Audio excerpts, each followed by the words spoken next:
I don't know what to do, okay? I don't know. Uh, I don't even know what to name this, really. What do we name this? Sometimes I think, you know, why even podcast, you know? Who cares? Who cares what you think? Who cares what I think? But then I think about it and I'm like, but if I think it and then you think it and we think it together, isn't that what life's about? So yeah, I started doing comedy again. Whoop whoop whoop whoop whoop whoop whoop. It's weird doing comedy again because definitely doesn't feel like I am starting over new. It's not necessarily getting back on the bike again, as they say, but definitely, I think the scariest thing, which took a good 2 years, was just doing it again. You know, you're always waiting for that moment of like, is this going to be the right time? Am I going to do it? Am I finally going to, you know, oh, I can't afford to go out of my way and do open mics. I can't, you know, sometimes you're paying to do it, or sometimes you're paying a drink minimum just to get some time. Um, or then do I have the time to do it? You know, there's always something else that you can do, or, you know, work comes up. There's always excuses, always excuses. It wasn't until I was literally driving in the area and one of my like 9 jobs, one of them, of course, doing some Uber Eats, and I was like, okay, I'm in the area of one of these mics, and I'm like, if I don't get a delivery in the time frame before this mic starts and there's still spots left, I'll do it. Fate, right? Well, with that being said, I definitely was sitting there going, okay, now, you know, 20 minutes goes by and I'm like, okay, it's getting closer and closer. Then you start thinking about, okay, what am I going to say? What am I going to do? And finally, it's like 5 minutes till. I'm like, okay, that's it. Here we go. Turn off the app, get ready. And I went in, and it was definitely a first time back on the mic. Not a first time ever on a mic, which was good. But it was definitely a time where I was saying some things where I'm like, okay, this is funnier in my head. And also, it was a thing of like, when I got on the mic, I'm like talking, and I could catch myself when something that I thought would be funny didn't land. I then elaborated and almost did what most amateurs do, and that was lie. I lied right off the bat. You know, I'd say one thing, I'm like, oh, that wasn't funny. Okay, let me go even further to make this funnier. And people in the audience knew. You know, there are other comics. They knew I was lying. No laughter, silence. Even afterwards, would call me out on it on stage, which is great. To anybody new, you'd be like, oh my God, I'm never doing this again. For me, I'm like, yeah, you need that. Cool, thank you. I did it once. That first time back on the mic is when I did it. I've now done it, I don't know how many times I've done mics now recently. Um, but I just own it. If something doesn't land, I own it. I go, that didn't work. Cool.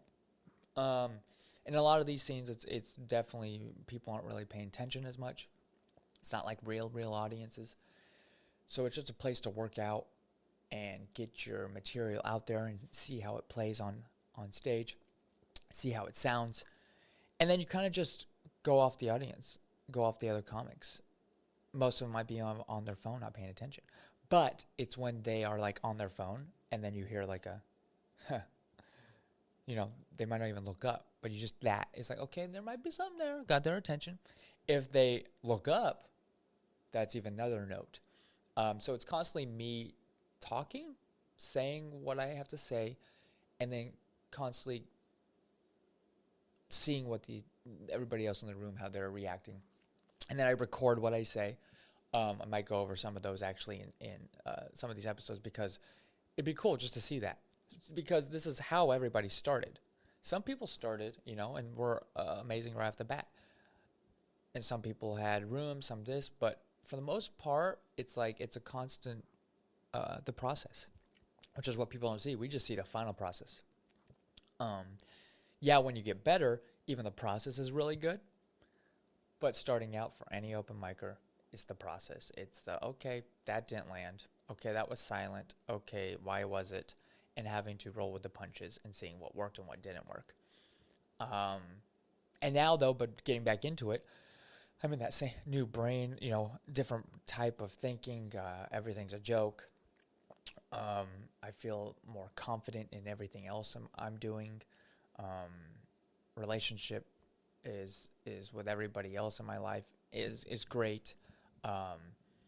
And even though life might not be going the way I wanted to, definitely it's helped with stress. It allowed for me to express myself on stage. It's almost a sense of therapy. And so I am definitely enjoying it, and just be able to write things down again. Just being, okay, cool, that was funny. Let me write that down. Let me work on that. Constantly writing, constantly doing that. Because even when I am doing some of these mics, sometimes it's running the same people. And yes, you need to work them out, your bits. But I also, it is one of those where like, okay, that bomb last time, it wasn't that great of a killer. I haven't done it in front of somebody new yet to see if I've adapted it better. So then it's like, first impressions are everything, and that's even with jokes. So if you try something out and in front of an audience, group of comics who don't, and they're like, that was whatever. Even if they think, oh, there might be something there, they already have a negative thought of it, like, oh, this is not going to be funny.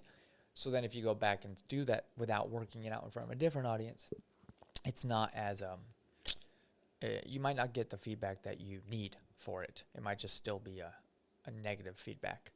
But then again, you might not always have that ability. You might be doing it in front of the same people over and again, depending on when you can do it, depending on your schedule, depending on what rooms you can get in. So I'm not saying don't do it, but I've noticed that I try to constantly write, so I'm constantly having new material just in case I'm in front of people I've been in front of more recently.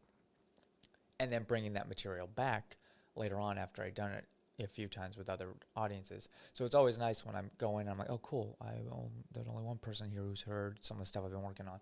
Great. And then you get that more confidence doing it in front of them because you've already bombed once, Which is funny to think. When people think, oh, I bombed and I got no laughter, I guess that's a masochist in all of us who do stand-up because it's that urge to like do better and okay, it's got to work. But then also knowing, is this worth it? Is this one worth it? Is this joke worth it? Or should I just throw it out? But yeah, it's a constant almost game. It's like, oh, that didn't work. That didn't do it good. That's kind of like how I see it with jiu-jitsu too. It's like, I try a new move, try this out. Oh, okay, it didn't work. But why didn't it work? Okay, let me figure this out. How did this work? Okay, well, it's because they did this and I did that. Or, oh, the way I said this word, the way I did that move. It's all connected. That's why doing both is I love it. I love both of them. And, you're constantly growing, constantly learning. You're there's no really end, which is great. Man, that's why I always say, they always say you gotta for jiu-jitsu or any of those type of sports, it's like mat time. How do you get better? Just mat time. Well, how do you get better at stand-up? Mic time. So mat time, mic time. That's what I always say. Mat time, mic time. Yeah, I don't know. I just having fun again. Hanging out, just getting back in there, reaching out to more friends that I had prior to stopping, and happy and proud of their growth and their progress. Makes you wish you didn't stop, but you can't say that. It's just the same thing as being like, I wish I would have started sooner. Well, you didn't, so let's do it. So, I'm definitely looking forward to the next few months. It's kind of why I'm doing this, just to document it. Whether it's for me, for you, for anybody, I don't know. It's something to document. It's content. That's what everybody wants, is content. So yeah, I'm looking forward to it. What else? Yeah, I mean, that's pretty much it in a nutshell. I don't even know how long these things are going to be. I don't even know what this is. I don't even know what it is. I'm just like, hey, I just hit record and let's just talk. Another form of therapy, I guess.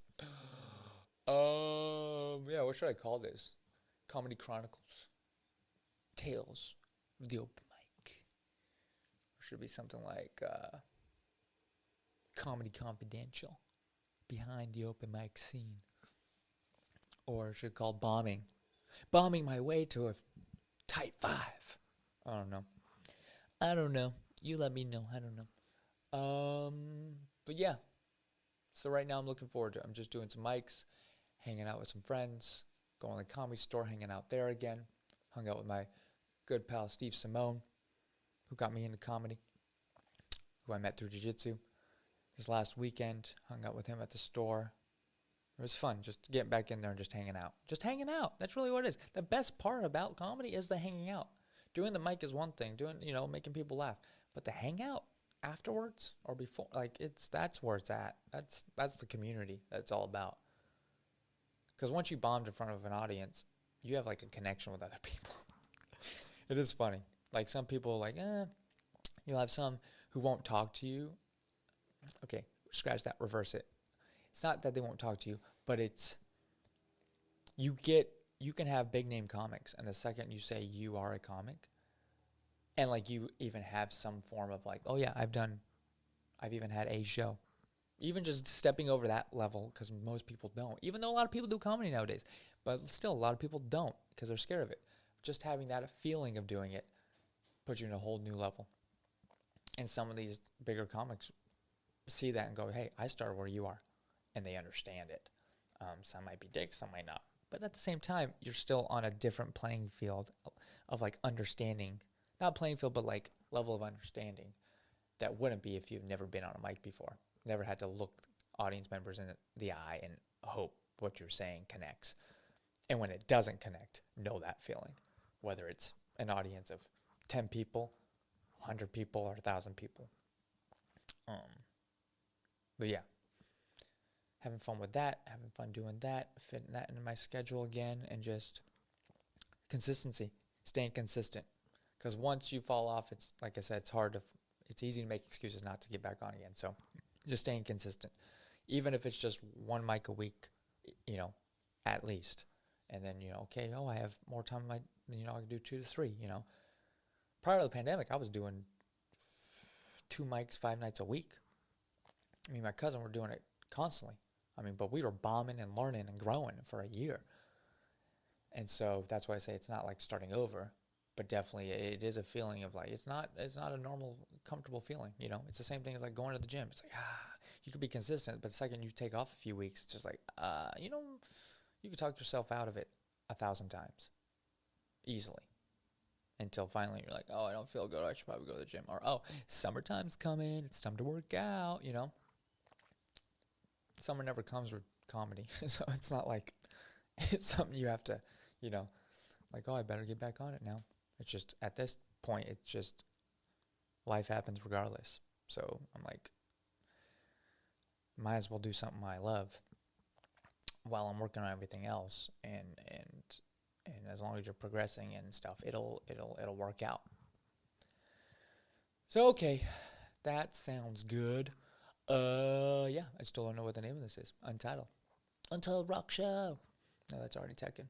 Okay, so anyways, I'm out. Peace.